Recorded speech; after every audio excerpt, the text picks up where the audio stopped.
I take immense pleasure in introducing the next speaker to this forum. Next speaker is Dr. R. Muralidharan. Sir has done both his MD Medicine and DM in Endocrinology from the prestigious Institute of PGH Chandigarh. Sir was formerly an associate professor in the Department of Endocrinology, PGH Chandigarh, and presently senior consultant endocrinologist in Fortis Hospital in Mohali.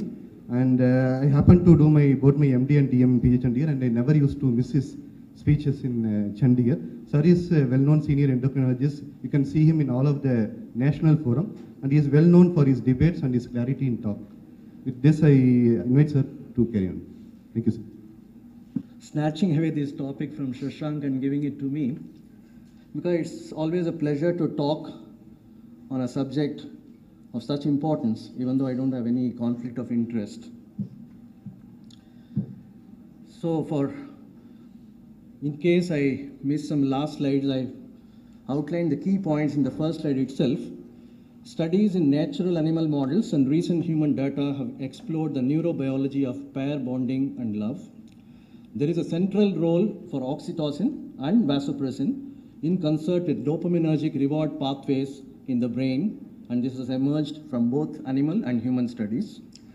Larger implications of oxytocin deficiency in pathogenesis of disorders of interpersonal relationships, in addition to pair bonding and love in autism as an example, have also emerged. Oxytocin, being a healer on several systems in vitro and in vivo, has been shown to have pleiotropic benefits, and that may explain how love can be a universal healer. And this has led to the potential for therapeutic uses of intranasal oxytocin. Love, if you know evolutionarily, pair bonding as well as the interaction between the mother and her offspring spans across at least two major order of animals, that is birds and mammals.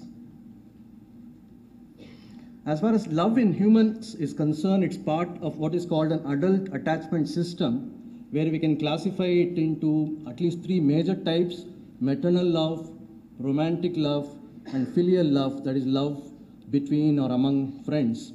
And all of them serve an evolutionary purpose, that is bonding for mutual good, perpetuation of species as far as romantic love is concerned, as well as care of offspring. So today most of my talk will be on romantic love, plus some analogies I will take from maternal love, because evolutionary psychologists believe that all love originated from maternal offspring love, because the child learns to love first from her or his mother.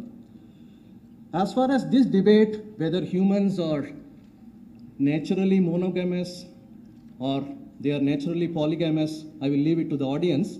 But at least it is clear that monogamy, or at least what is called serial monogamy, that is remaining for some part of life with one partner, ensures that partners stay together for sufficient time to take care of offspring. That is why wherever the mammals or birds require to take care of their offspring for some time, the mates stay together. If you divide the components of romantic love, there are three major components. One is the sex drive or the libido, about which I will not talk today, which motivates individuals to seek a range of mating partners. Attraction is another attribute which motivates individuals to prefer and pursue specific partner, which will lead to evolutionarily a good offspring. Because unless the partner is genetically sound, the offspring will be genetically unsound. That is why the concept of beauty and physical fitness come into the choice of partner.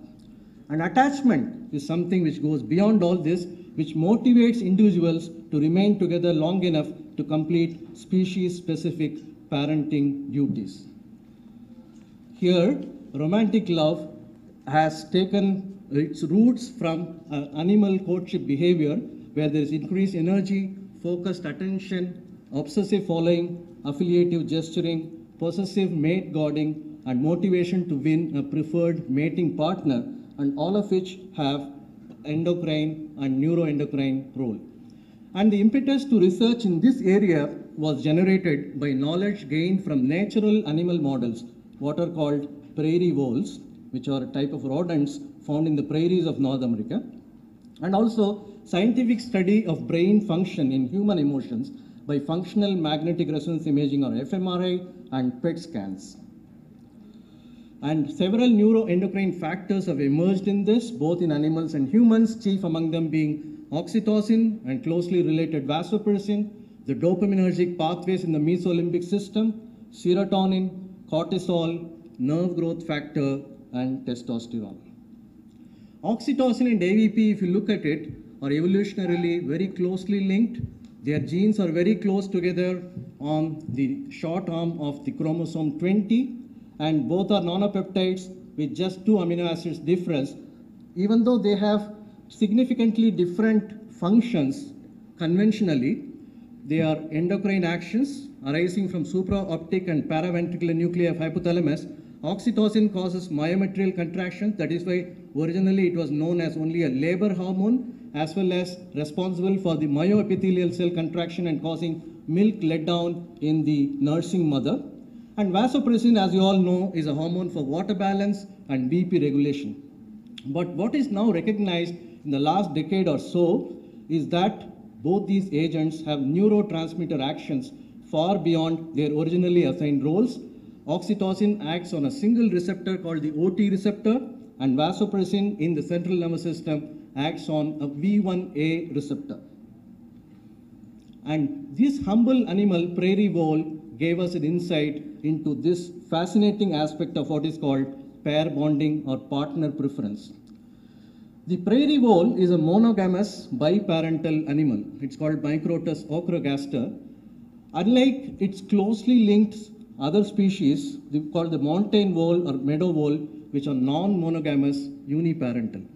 Here the male is polygamous, so the female has to take care of the offspring, fending for herself, whereas the monogamous biparental prairie vole, after one particular, if the partner dies, the prairie vole doesn't take another partner. It's almost like Ram in our mythology, or some bird which they say, the Saras crane, which dies once the partner dies. Why this happens?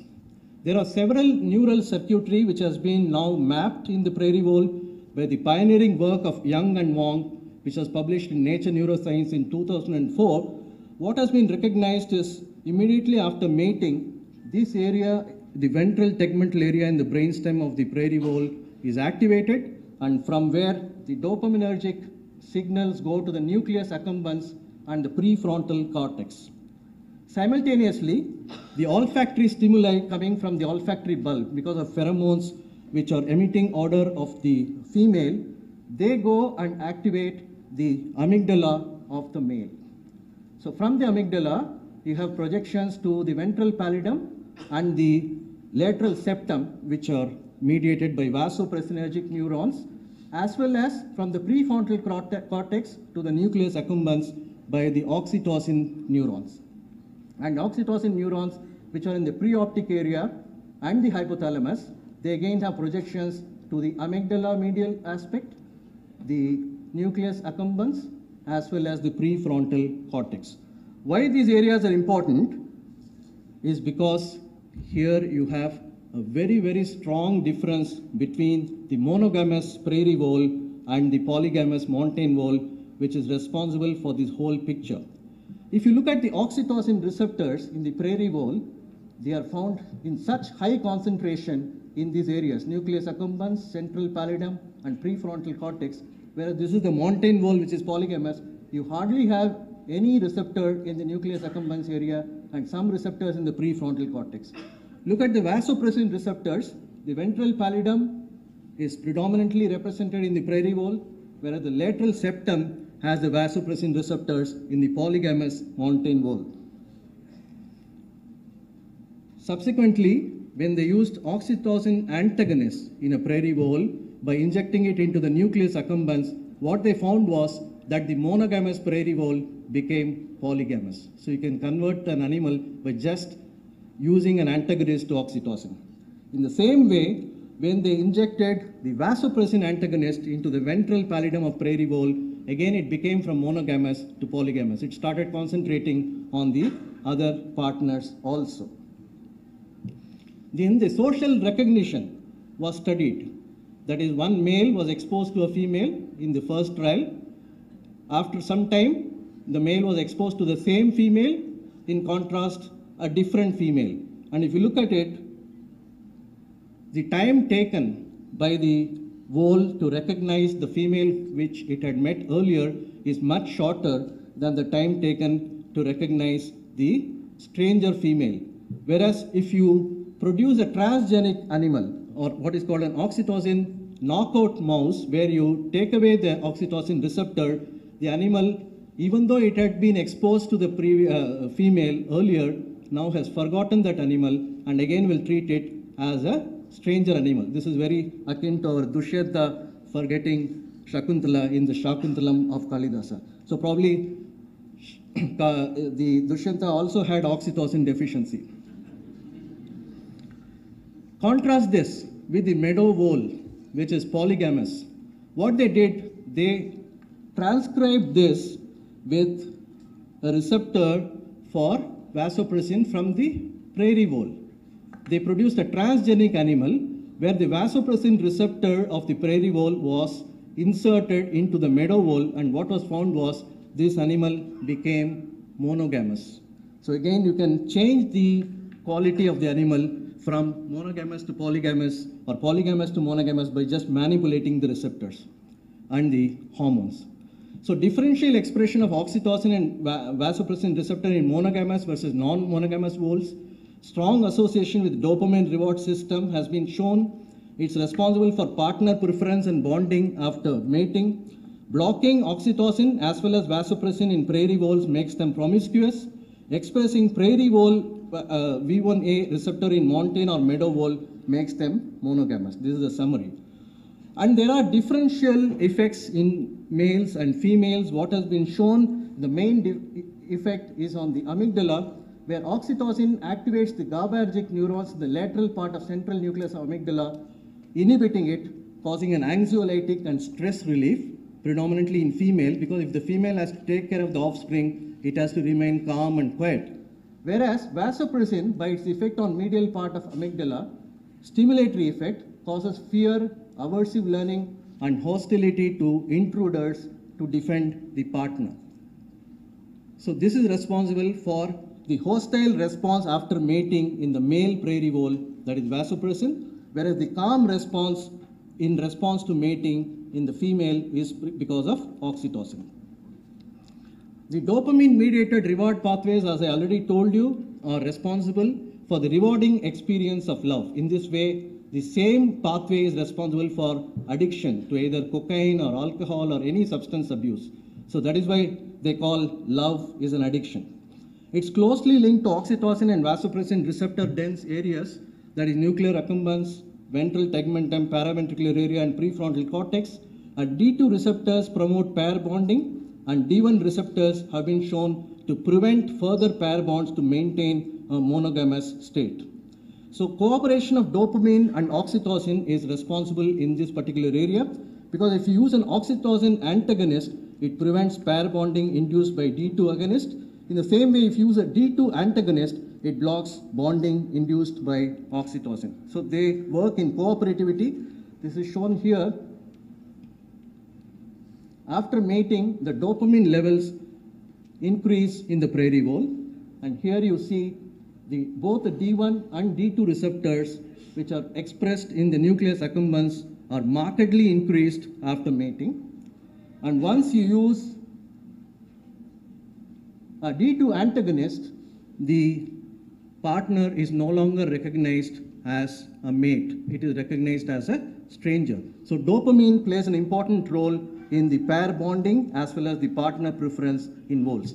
So summarizing, the interaction of oxytocin, vasopressin, and dopamine are responsible, and this has led to what is called a neurobiologic pair bonding in the voles, which can be extrapolated to humans also, where neuropeptides, oxytocin, and vasopressin contribute to processing of social cues necessary for individual recognition. Mesolimbic dopamine is involved in reinforcement and reward learning, and concurrent activation of neuropeptide and dopamine receptors in the reward centers of the brain during mating leads to a conditioned partner preference observed as a pair bond. What are the implications for humans? These are the love areas in humans. Similar to the vole, The humans also show activity in nucleus accumbens, anterior cingulate, hypothalamus, amygdala, hippocampus, and the ventral tegmental area. Almost very close copy of the whole. In addition, what happens in love is there are some areas which are activated and there are several other areas which are deactivated. The activated areas I already showed you. These are important components again of the brain reward system, which makes love a rewarding experience so that you want more of it. Whereas there are several other areas which are deactivated, that is amygdala, frontal cortex, prefrontal cortex, temporal poles, and parieto-temporal junction, which psychobiologists clearly explain, which are responsible for amelioration of fear by blocking amygdala, decrease in negative emotions and judgment, that is frontal lobe is deactivated, mentalizing, evaluating others' intentions, because the prefrontal cortex and parieto-temporal junction are deactivated. That is why they say love is blind. A lover cannot see the negative points. The same thing applies to a mother and her offspring. However bad the offspring may be, the mother will always say he is the best in the world. This is because of these brain activities activated in love. If you compare the maternal love and the romantic love, there are broad, almost overlap in almost all the areas except hypothalamus. The maternal love doesn't activate hypothalamus because only romantic love activates hypothalamus, because that is the area which is activated by sexual arousal also. These are the brain areas which are inactivated in love. Again, maternal and romantic almost similar. In maternal instinct, the brain areas inactivated are much more than in the romantic love.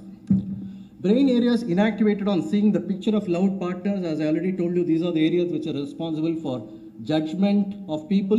That is why, as Pascal said, the heart has its reasons of which reason knows nothing. There are several human studies which have looked at it. This was one study which said that oxytocin enhances the brain reward system responses in men viewing the face of their female partner. Here again, the areas light up specifically in response to the face of their partner, whereas some other known person, friend, or unknown acquaintance, these areas do not light up. Again, these are the areas which are the same as in the whole. Serotonin and love, if you look at it, it's inversely related to cortisol. It's depleted in early stages of romantic love, and love shares many symptoms with obsessive compulsive disorder like anxiety, stress, and obtrusive thinking. Platelet serotonin co-transporter levels have been shown to be decreased in early love, similar to obsessive compulsive disorder, and normalization of levels 12 to 18 months after start of relationship, and 5-HT receptor polymorphism have been linked to OCD, obsessive romantic attachment behavior, in some studies. Cortisol and love increase HPA axis activity in early stage of love related to stress and insecurity, promotes pair bonding, overcomes what is called neophobia or the fear of new persons, normalization of axis in long-term relationship, and opposing actions of oxytocin and vasopressin. As Dr. Shashank mentioned, oxytocin suppresses the cortisol, whereas AVP is a stimulator of cortisol. There are studies that nerve growth factor is also involved in love, and nerve growth factor dysregulation has been linked to depression, anxiety, and Alzheimer. And what is important is nerve growth factor elevation in subjects recently fallen in love and levels to fall to normal in the long term. It has correlation with strength of feelings of romantic love measured by what is called the passionate love scale, and nerve growth factor upregulates the hypothalamic vasopressin. So this may also be playing a role. Testosterone in love, surprisingly, it has been shown that levels decrease in men and increase in women at the onset of relationship. Changes disappear at 12 to 24 months. Men and women involved in love have lower T compared to singles, and physical presence of partner is very important. It has been shown that testosterone levels in women with partner in the same city are lower versus women in long distance Skype relationships. There are gender differences, which I already showed you in the whole, and they apply to humans also. Women showed increased brain activity in areas associated with attention, emotion, and memory, and men showed activity in areas for face recognition and visual stimuli. That's why men fall for beauty, whereas women fall for status and economic security. And this has evolutionary significance for choice of partner, because male always wants a partner who will bear him a good, healthy offspring, and a female always wants a partner who will provide for the offspring economically.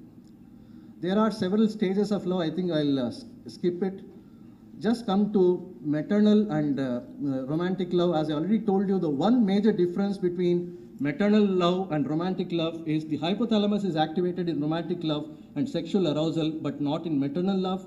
And there is a strong activation area specific for face recognition and facial expressions, because teleologically it is important for the mother to know the sufferings of the child or any emotions of the child through the facial expression. So that is why the stimuli for oxytocin in maternal love and romantic love are almost similar, except in romantic love we have orgasm, the massage, partner hugs, olfactory, auditory and visual cues all are important. And the applied aspects, when we look at it, this is one very interesting study which was published recently, where oxytocin during initial stages of romantic attachment and relations to couples' interactive reciprocity has shown that compared to singles, the new lovers, time 1 and time 2, that is at the onset of the study and after 6 months, they have shown that the oxytocin levels continue to remain high, and it has always got a prognostic significance also. The partners who stayed together, the oxytocin levels remain similar, whereas partners who are going to separate in future, at the beginning itself the oxytocin levels were low. Can I have 2 more minutes? You can. Because I've just come to the last 2 slides. And it has been shown that there is a linear correlation between the oxytocin levels and the interactive reciprocity in the couples. And one important aspect which is going to be of significance in therapy will be the cross-generational impact of oxytocin and vasopressin. There is a strong correlation between bonding and mental state of parents and oxytocin levels with future positive social interactions of offspring. It is due to epigenetic changes in methylation of oxytocin receptor gene and expression, and adverse early life experiences, that is lack of maternal love because of death of mother or postpartum depression, have now been shown to be important pathogenetic factors in autism spectrum disorders, as well as infants of traumatized stress parents have chronic exposure to vasopressin and lifelong overreaction to threat. So that's why we say it's in childhood we learn to love. And now oxytocin has been shown to be a facilitator of life because it has action at every facet of life because of its interpersonal improvement. And that is why it has been now hailed as a love potion, a trust hormone, a cuddle hormone, or a fidelity hormone. And positive effects of intranasal oxytocin have been shown to be anxiolytic, increasing partner attractiveness, improving fidelity by making men keep a greater distance from other women, improving eye contact, empathy, improving trust, improving social attention, recognition, and appraisals. And because of this, it has been used as an adjunct to marital counseling in patients, in subjects who are at a verge of marriage breakdown, in autism, depression, anxiety, and schizophrenia. So if you look at a Google search of oxytocin nasal spray, yesterday I retrieved this 119,000 references. So if our Hindi film hero had oxytocin spray in those days, Shammi Kapoor need not have struggled so much to woo his heroine. So the healing power of love has pleiotropic benefits because oxytocin has been shown to have many beneficial effects on the heart, on the central nervous system, and even in experimental atherosclerosis. And this can explain the adverse impact of social isolation on morbidity and mortality, why subjects who don't marry or who are not loved, they die younger. Thank you one and all.